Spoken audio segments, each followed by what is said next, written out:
Pamulang ini wilayah suburb, suburban, pinggiran Jakarta yang cukup dekat dengan ibu kota, tapi banyak sekali lapisan masyarakat, banyak sekali cerita-cerita. Ketika dia diabadikan dalam sebuah karya akan menjadi sebuah kisah yang menarik.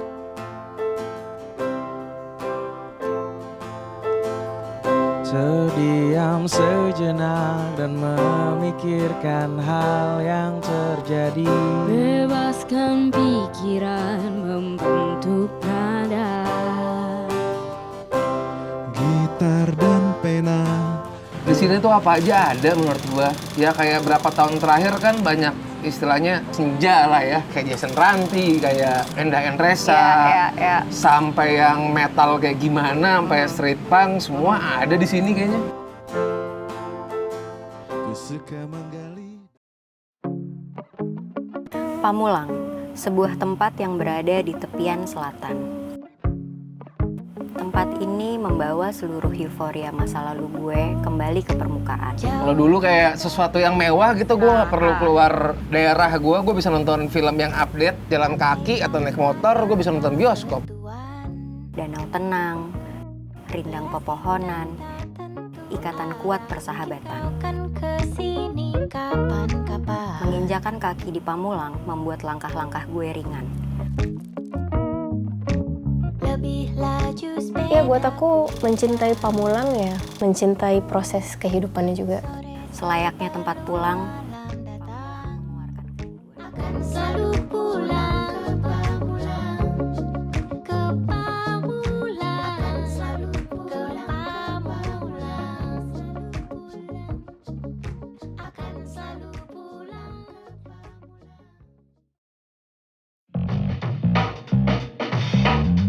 Oke, ini dalam opening lirik lagu Pulang ke Pamulang ini kalian ada mention bahwa Pamulang ini tempat yang terasing dan tak tentu arah. Itu kenapa sih? Penggambarannya apa ya? Ya sebenarnya emang krisis identitas itu bahkan ketika kita bikin lagu itu tuh kita rasakan juga kan. Iya.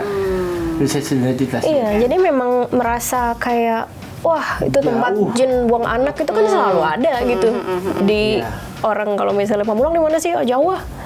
Kayak orang nggak mau gitu ke situ gitu, kayak di mana sih gitu. Mungkin beda gitu kalau sebut tadi Lebak Bulus misalnya. Ya terasing, tak tentu arah karena emang di mana. Gitu. Kita juga kalau mau jelasin dari situ di mana tuh? Ya. Akhirnya karena malas menjelaskan, akhirnya kita bilang ya disitulah pokoknya gitu. Ya itu adalah salah satu bentuk tadi krisis identitas dan itu juga memang harus diakui itu ada gitu. Kami ke berbagai tempat pakai kendaraan pribadi. Iya. Karena memang itu juga kami sadari gitu ketika kita lihat memang infrastruktur angkutan umum, fasilitas umum belum segitu banyak dan aman. Jadi memang ya maksudnya aman dalam artian ya kami kalau misalnya pergi bawa gitar ya tentu saja nggak bikin nyaman orang-orang yang ada di situ karena angkotnya sedikit, yang naik banyak, ya kita makan tempat ya hal itulah ya yang jadi akhirnya memaksa kita juga untuk memakai kendaraan pribadi. Tapi sebagai pengguna kendaraan pribadi suka sebel nggak sih sama angkot yang tiba-tiba berhenti, tiba-tiba minggir, nggak ada sennya gitu? Itu tidak bisa disalahkan karena tempatnya nggak disediakan. Jadi kita nggak bisa menyalahkan orang-orang karena infrastrukturnya tidak memaksa kita untuk bisa nyaman seperti itu. Aku yakin banget sih sopir-sopir angkot tuh kalau misalnya mereka dikasih space untuk ngetem yang benar, ambil penumpang yang benar, dan kadang-kadang penumpangnya sendiri juga nggak disiplin kan. Udah tahu misalnya nggak boleh berhentiin angkot di situ, masih berhentiin itu kan juga banyak faktor ya. Dan kalau misalnya supir angkot ini juga dikasih tempat yang jelas gitu, yang mereka bisa berhenti di mana, dan mungkin juga nyaman buat mereka, dan juga nggak di tengah-tengah yang mungkin mengganggu atau segala macam, saya rasa mereka bisa kok diberikan satu penyuluhan atau misalnya satu sosialisasi. Ya cuman itu syaratnya banyak banget. Kondisi seperti itu nggak bisa dilihat dari satu sisi ya. Banyak banget karena apa? Karena tiba-tiba misalnya ada anak sekolah nyebrang. Karena kan sering banget tuh di jalanan ini ada rumah sakit, ada sekolah, ya kan ada sekolahan nih di sini di satu jalur dari Bundaran Pamulang ada kampus, ada sekolahan, ada rumah sakit, dan ada jalan keluar komplek dan gang. Jadi memang nggak bisa pungkiri bahwa banyak sekali tuh yang keluar dari kanan kiri. Jadi ya nggak ada jalan lain selain mereka harus berhenti. Coba kalau misalnya memang selalu ada satu tempat yang membuat orang-orang ini bisa menyeberang dengan aman, misalnya zebra cross aja nggak ada. Ya, betul. Cari dari Enggak, tapi udah luntur. Udah luntur. Benar. iya, jembatan penyeberangan aja nggak ada. Iya, ada tapi tidak difungsikan. Ada tapi cuma tangganya doang. Benar. Itu ya, itu Iya. pun udah dibongkar sekarang kayaknya. Ya, di jalanan besar dari Bundaran Pamulang ke Pamulang 2. Apakah dilihat ada jembatan penyeberangan? Kan nggak ada.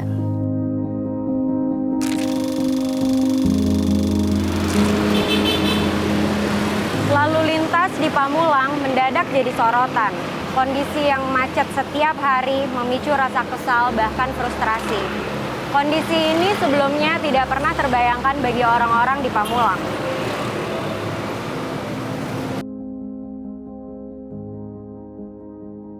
Faktor yang menjadi penyebabnya beragam, mulai dari volume kendaraan hingga jalur yang dianggap terlalu sempit. Titik kemacetan Pamulang salah satunya ada di Jalan Puspitek. Selain itu, ternyata keberadaan Universitas Pamulang juga seolah menjadi biang keladi masalah ini. Jika diperhatikan, ruas jalan di Pamulang didominasi motor dan mobil pribadi. Di sisi lain, kendaraan umum belum bisa diandalkan. Satu-satunya transportasi umum yang beroperasi di wilayah ini hanya angkot. Itu pun nggak banyak. Jumlah angkot yang melintas selama 1 jam nggak lebih dari hitungan jari. Belum ada transportasi umum yang terintegrasi di wilayah ini, padahal mobilitas masyarakat tinggi. Bagaimana Mas Nirwan melihat kemacetan Pamulang saat ini? Kami di forum-forum diskusi itu, jadi ada plesetan tuh Pamulang, tempat papa mama pulang gitu. Iya. Sebetulnya ini relevan sih kalau menurut saya. Relevan sesuai dengan karakter dan posisi dari Pamulang ini terhadap wilayah-wilayah sekitar. Wilayah-wilayah sekitar itu kan bisa disebut DKI Jakarta, terus kemudian Depok sama Tangerang kan. Dia berada di epicentrum itu kan. Nah, kalau bicara soal kemacetan, ya sebetulnya bagi kami dalam konteks planologi, kemacetan itu muncul karena adanya cacat ruang kota. Nah, kemacetan ini kan muncul karena kapasitas jalan itu tidak seimbang dengan penggunaan jalannya.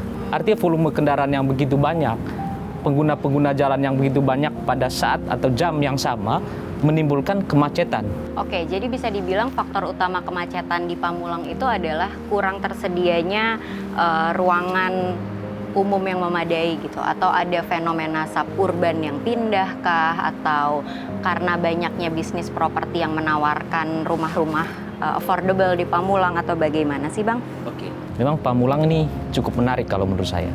Kenapa kami sebut menarik? Dia ini kan berada di epicentrum wilayah atau kota-kota yang cukup berkembang di sekitarnya, terutama DKI Jakarta ya. Lalu kemudian ada Tangerang, terus kemudian ada Depok. Jadi kemana-mana bisa istilahnya kalau kita bertempat tinggal atau berhuni di Pamulang. Jadi ada faktor-faktor lokasi. Nah, faktor lokasi ini tidak hanya menarik kita sebagai penduduk yang ingin bertempat tinggal di situ, tetapi juga para pengembang atau investor-investor. Jadi tidak heran sebelum tahun 2008 itu, artinya ketika Tangerang Selatan pemekaran, properti, perumahan dan lain sebagainya sudah tumbuh kembang di kota Tangerang Selatan termasuk Pamulang ini begitu. Ketika properti ini ada dan tidak dibarengi dengan rencana-rencana tata ruang, maka terjadilah chaos kota atau chaos urban. Ini Pamulang sebagai tempat pulang banyak orang nih. Namun nyatanya kemacetan juga tak kunjung usai di daerah tersebut. Akankah kemacetan itu terurai di Pamulang? Kalau kita melihat Pamulang ini kan, yang pertama dia ada karakteristik perumahan di dalamnya. Ya. Lalu yang kedua adalah perumahan yang tidak teratur. Lalu kemudian bagaimana supaya ini terurai? Yang pertama, kita harus melihat bahwa kemanakah orang-orang di perumahan atau klaster-klaster tersebut pergi. Nah, kalau kita menduga sekarang, ketika Pamulang ini adalah tempat pulang, dan di situ ada klaster, maka orang-orang yang di klaster ini pasti perginya yang pertama ke sekolahan, lalu yang kedua ke tempat perdagangan dan jasa untuk memenuhi kebutuhan mereka sehari-hari. Lalu kemudian orang-orang yang tidak berada di klaster, atau di perumahan yang dalam tanda kutip tidak teratur. Kemanakah mereka pergi? Mereka pergi ke sekolahan untuk mengantar anak dan lain sebagainya. Yang kedua, ke tempat perbelanjaan. Dan yang ketiga adalah ke tempat mereka bekerja.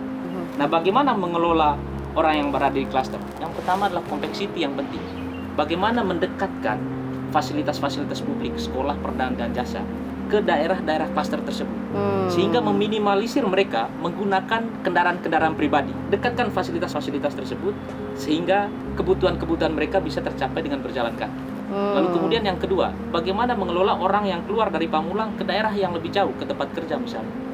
Ya maksimalkan fasilitas umum. Berupa transportasi publik kan. Itu yang menurut saya cukup penting.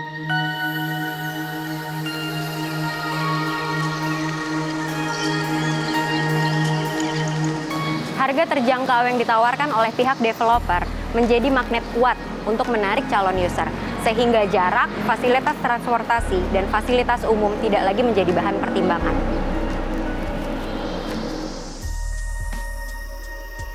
Pohon-pohon berganti beton. Tren properti di Pamulang sudah hampir menyaingi kawasan lainnya di Tangerang Selatan, seperti Bintaro dan Serpong. Hal itu dikarenakan harga hunian di Pamulang menjadi daya tarik utama. Pamulang menduduki urutan ketiga dari 5 area pencarian properti di Tangerang Selatan selama Januari 2021 sampai Desember 2021. Alasan kuat mengapa perkembangan pasar properti Pamulang terus meningkat adalah dibangunnya infrastruktur yang memudahkan kawasan ini diakses dari Jakarta, Serpong, dan Bogor. Tak hanya itu, saat ini pusat-pusat pemerintahan Tangerang Selatan seperti pemerintah kota maupun DPRD berada di Pamulang. Pamulang juga disebut akan menjadi new economic hub penting di kawasan Jabodetabek seiring infrastruktur dan fasilitas yang kian lengkap. Namun, penataan Pamulang yang acak, mungkinkah membuat kecamatan ini siap? Infrastruktur itu menimbulkan efek ganda. Jadi ketika ada satu infrastruktur maka akan timbul aktivitas-aktivitas lain di sekitar. Ketika ada fasilitas terutama transportasi yang notabene menjadi variabel yang mereka jual keluar, variabel marketing mereka, sudah barang pasti itu ada kelipatan pertumbuhan properti. Saat ini kan ada ratusan properti. Bisa jadi ke depan ada ratusan lagi properti yang akan muncul akibat adanya infrastruktur, terutama infrastruktur transportasi. Dalam hal ini adalah flyover Ciputat. Kalau misalnya kita membandingkan Pamulang dengan kawasan sekitar, si Pamulang ini dari segi aktivitas dan dari segi lokasi memang sangat menarik. Tetapi saat ini yang pertama, fungsinya Pamulang ini adalah yang tadi disebutkan itulah tempat pulang. Dia adalah residen atau dalam konteks perencanaan wilayah dan kota sebutnya adalah dormitory town. Dia hanyalah tempat untuk bertempat tinggal. Nah, ketika suatu wilayah ditetapkan sebagai tempat untuk bertempat tinggal, maka infrastruktur lain itu kemungkinan besar itu tidak didukung secara maksimal, seperti fasilitas umum, fasilitas sosial, transportasi, dan lain sebagainya. Di Pamulang ini kan jalanan juga masih banyak yang rusak, penataan kawasan juga masih amburadul gitu ya. Terus zonasi juga tidak terkontrol. Sebenarnya apa sih penyebabnya pertumbuhan properti ini tidak dibarengi dengan pertumbuhan penataan yang seimbang? Ya, jadi sebelum tahun 2008, Pamulang dan kawasan-kawasan lain di sekitarnya itu sudah berkembang cukup pesat, termasuk soal propertinya. Jadi ketika terjadi pemekaran, itu terjadi perkembangan yang lebih pesat lagi. Nah, sebetulnya persoalannya di sini. Jadi ketika ada pembangunan yang sudah pesat di situ, lalu kemudian diikuti oleh pemberian daerah otonom baru dalam hal ini Kota Tangerang Selatan, maka pembangunan semakin pesat. Dan ketika di sini tidak ada kontrol. Kontrol apa itu? Yang pertama, rencana tata ruang. Itu baru ada saat ini dan baru disahkan. Bayangkan berapa tahun dari 2008 betul, itu ya. Dari 2008 sampai dengan berapa tahun terakhir itu Kota Tangerang Selatan dan Pamulang ini pembangunannya tidak dikontrol melalui instrumen rencana detail tata ruang.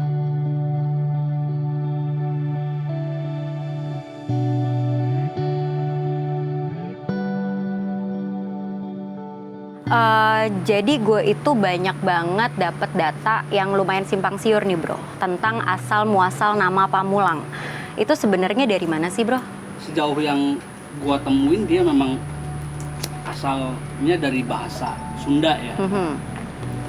Ya artinya tempat pulang gitulah yang gua tangkap. Tapi versi di masyarakat ini kan banyak, dan yang lu bilang tadi simpang siur, dan kadang nggak punya kita catatannya ya, karena si Pamulang ini kan dari dulu selalu menjadi distrik kecamatan ya, artinya data-data dia untuk dieksplor lebih banyak itu memang terbatas. Karena yang gua dapat pun paling tua itu dokumennya tahun 1837 pun dari koran.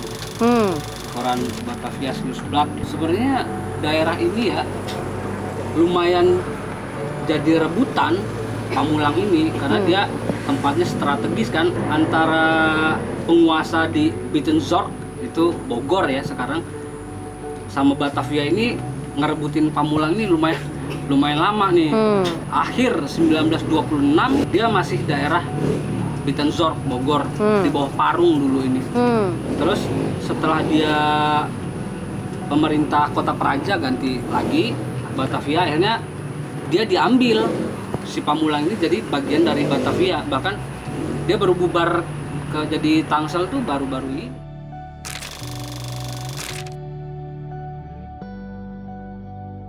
Keunikannya karena memang daerah ini subur sih. Tanahnya subur. Tanahnya subur. Kalau kita agak maju dikit nih ya ke Pamulang era 90-an. Dikatakan lebih maju dari wilayah lain karena adanya gedung 21, terus juga udah ada pacuan kuda di sini dan banyak supermarket. Apa yang menyebabkan Pamulang mendapat sentuhan modern yang cukup kuat di era itu?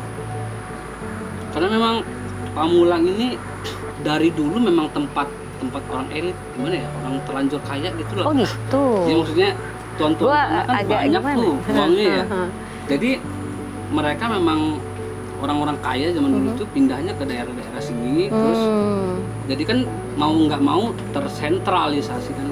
Ketika dia jadi Batavia, ini kan kayak pacuan kuda yang ini kan merawat kuda yang baik lah ya, untuk sokongan di Pulau Mas.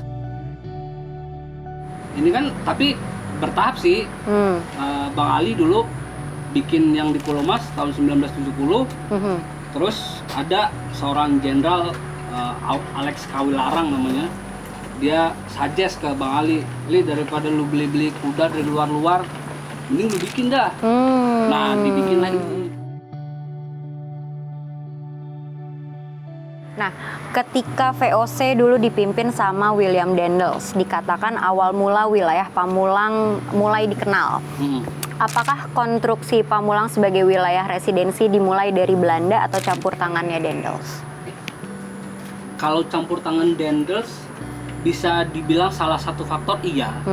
Karena ketika itu kan Batavia Oud ya, Oud Batavia itu kan dari daerah Kota Tua, terus sampai Kampung Bahari itu udah terlalu jorok menurut Daendels. Tahun 1809 itu, jadi dia pindah lah.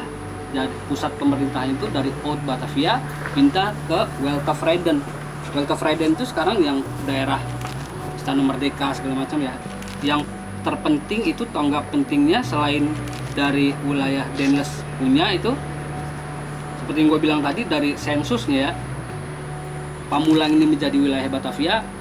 Peruntukannya lain lagi, yang tadinya untuk kopi, dia sebagian wilayah Pamulang ini ditanemin karet, terus sebagiannya untuk otomotif.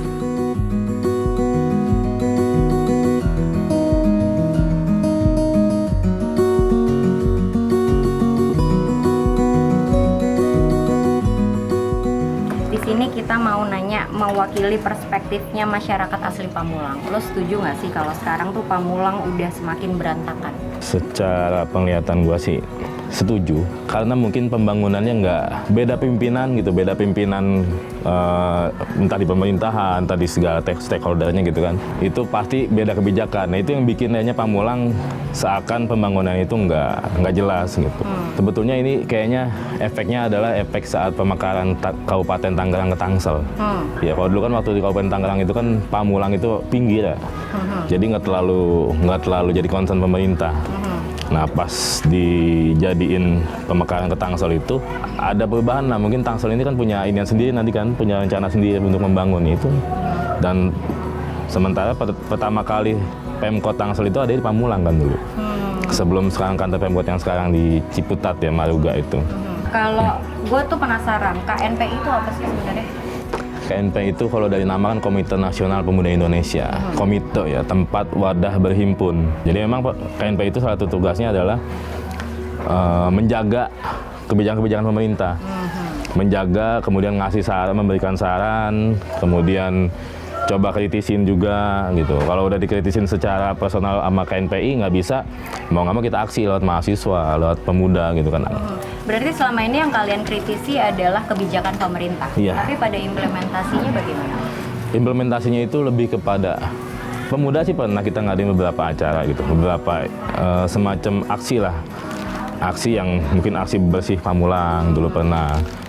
Kemudian pernah kita setu Pamulang itu kan jadi inian ya, jadi perhatian juga kan tuh, di mana setu itu yang harusnya ini banyak banget apa sih tanaman eceng gondok kalau nggak salah. Nah kita pernah ngajak pemerintah untuk ngadain itu, bersihin itu, dan itu udah pernah dilaksanakan.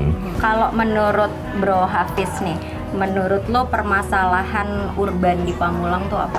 Kita pernah bahas nih di teman-teman KNPI juga pernah bahas, walaupun mungkin nggak secara formal ya, secara ngopi bareng atau gimana gitu. Jadi emang banyak banget pendatang datang ke Pamulang. Kemudian biasanya pas lebaran dia pulang kampung 2 orang, balik bawa 10 orang gitu kan. Jadi penuh deh tuh. Iya, jadi kepadatannya itu cepat banget pertumbuhannya. Nah, untuk menyikapi hal tersebut, ada langkah advokasi apa yang sudah ditempuh oleh KNPI? Kita bikin ada namanya indeks pertumbuhan. Indeks pembangunan pemuda. Nah, di sini dari indeks pembangunan pemuda itu dari 100% atau 90% pemuda yang ada di Pamulang ya, di Pamulang. Itu hampir 60% atau 70% itu bukan asli Pamulang. Pendatang. Di sini tuh ada yang namanya primordial ya. Jadi kalau angka advokasi paling kita mau coba kumpulin semua, nah kita ngobrol di situ. Gue sebagai warga Pamulang nih bro, gue sempat merasakan krisis identitas karena gue tinggal di Pamulang. Kayak, lo tinggal di mana dak? Gue bilang gue tinggal di Lebak Bulus, gitu kan. Itu sebenarnya kenapa ya bisa terjadi hal seperti itu? Gue yakin bukan cuma gue lah yang merasa krisis identitas akan Pamulang. Kenapa ya? Sebetulnya kalau gue malah nggak terlalu melihat banyak yang seperti itu jadi masalah ya, karena toh sampai saat ini kalau gue lihat memang Pamulang itu masuk yang ya banyak aku-akunya malah kalau gue bilang gue orang Pamulang nih, ternyata lu bukan asli Pamulang. Iya. Sekarang ini ya. Nah, lu sendiri gimana lu melihat pertumbuhan properti yang ada di Pamulang? Ya efeknya tadi sosialnya, kesenjangan sosial itu makin parah, makin jauh lah antara kita dengan masyarakat, sama keluarga aja udah ngerasa jauh gitu kan. Dan bahkan kita ngerasa malah kita agak minder ada di sini. Kenapa? Karena emang mungkin masyarakat asli sini Pamulang ngerasa ketinggalan sama orang-orang luar. Jadi pembangunan properti itu di Pamulang itu ya bikin kita ngerasa akhirnya jauh dengan yang lain-lain, dan kesenjangan sosial makin berasa lah di situ. Oke, ini kan kayak zonasi di Pamulang nih semeraut banget nih ya bro ya, ada zonasi perumahan, tiba-tiba sekolahnya tuh jauh, kayak gitu. Ada nggak sih langkah yang ditempuh sama KNPI mengenai masalah zonasi tersebut? Nah, dengan ada sistem zonasi itu, ini gue bicara zonasi yang pendidikan dulu. Itu anak-anak yang kampung atau anak asli Pamulang yang memang rumahnya bukan di perumahan gitu kan, itu nggak bisa dapat pendidikan negeri.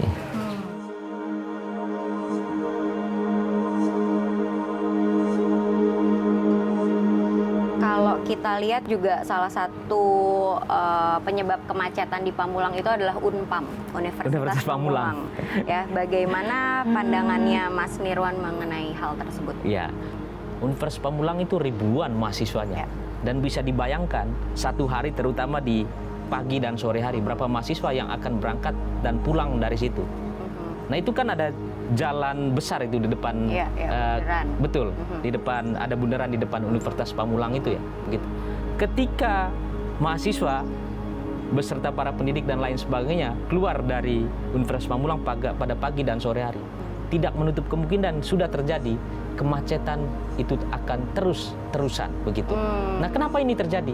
Ya sebetulnya soal pengelolaan infrastruktur jalan dengan pola ruang atau keberadaan Universitas Pamulang ini tadi.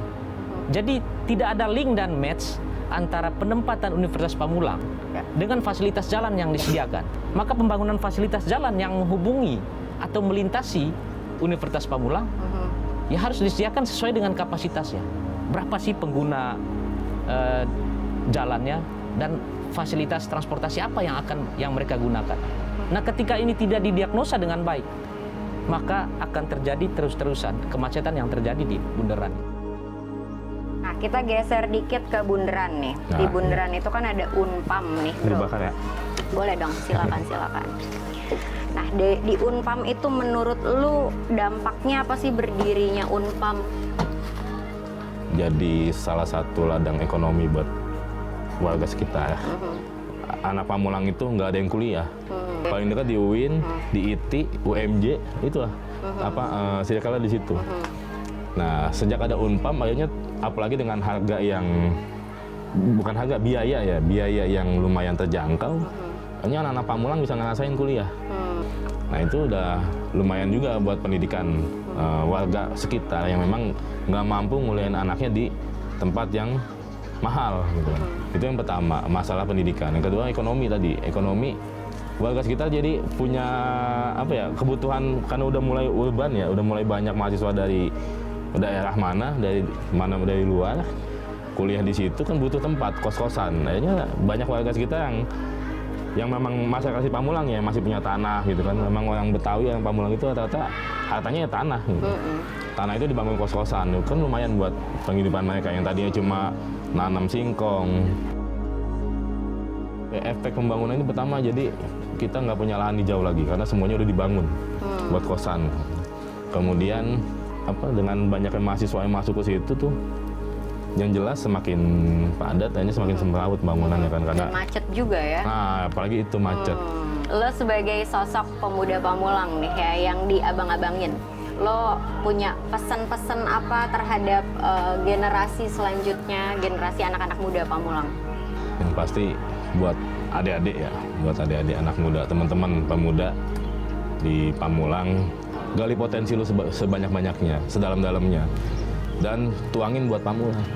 Siap. Gitu, saat lu punya ide, saat lu punya kreativitas, saat lu punya keahlian, ya tuangin itu buat Pamulang.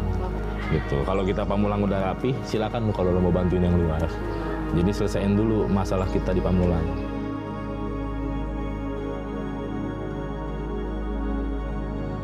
Kalau aku boleh nostalgia dikit nih Mas Ridwan. Zaman dulu tuh kalau berangkat ke sekolah tuh kita ada pemandangannya tuh danau. Kita bilangnya tuh setu ya, setu. Pamulang kayak danau tuh terlalu cantik gitu.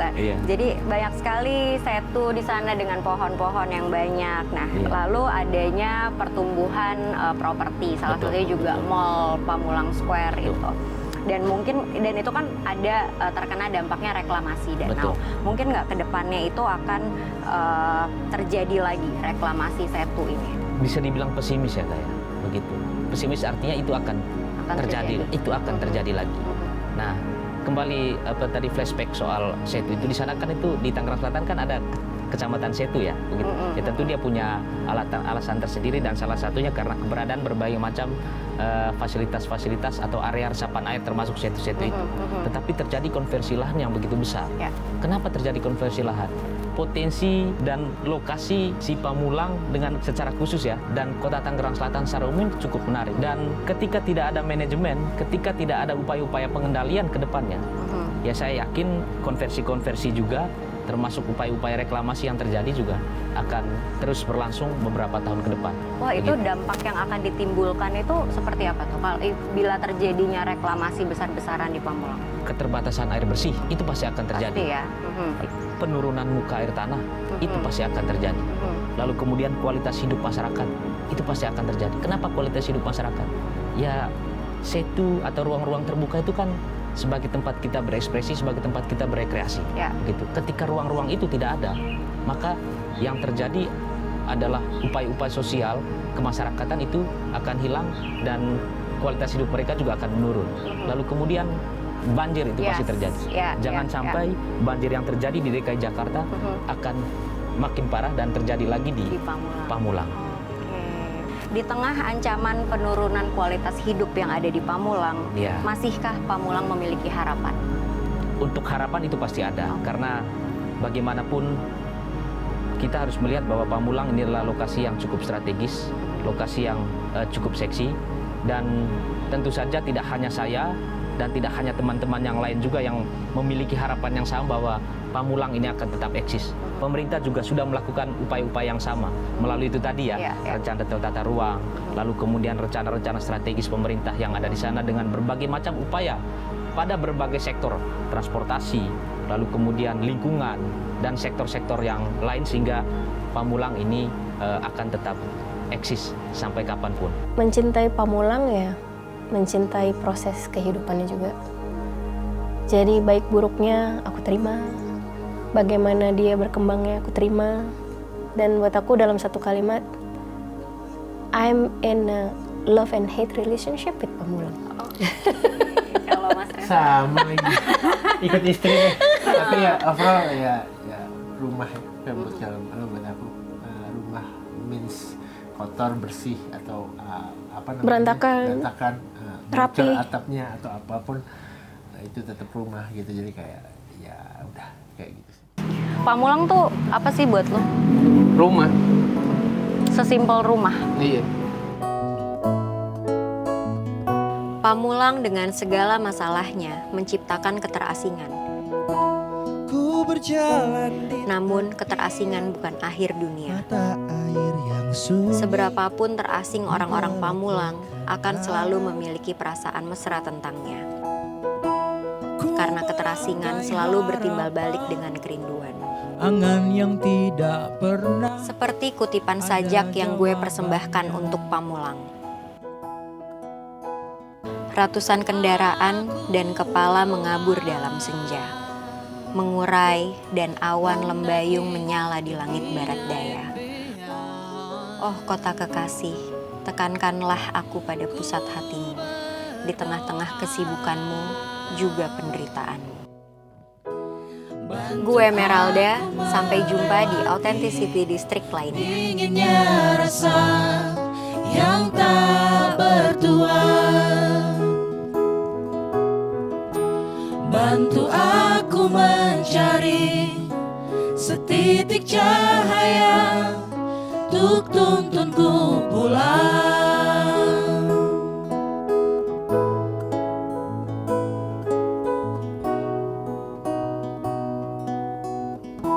Ku berdiri di tengah ombak yang bergunjing menerpa batinku. Aku lelah menyelami dalamnya luka.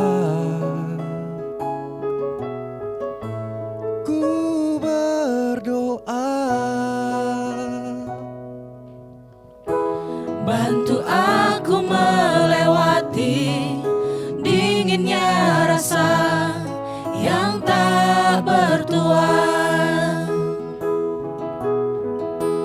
Bantu aku mencari setitik cahaya untuk tuntunku pulang.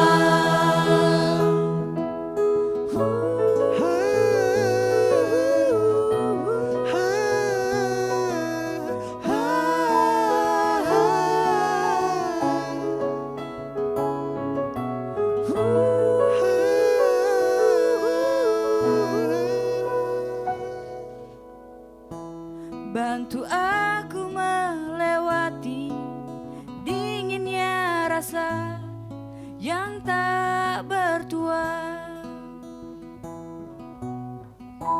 Bantu aku mencari setitik cahaya untuk tuntunku pulang. Bantu aku melewati dinginnya rasa yang tak bertuan. Bantu setitik cahaya untuk tuntunku pulang. Bantu aku mencari setitik cahaya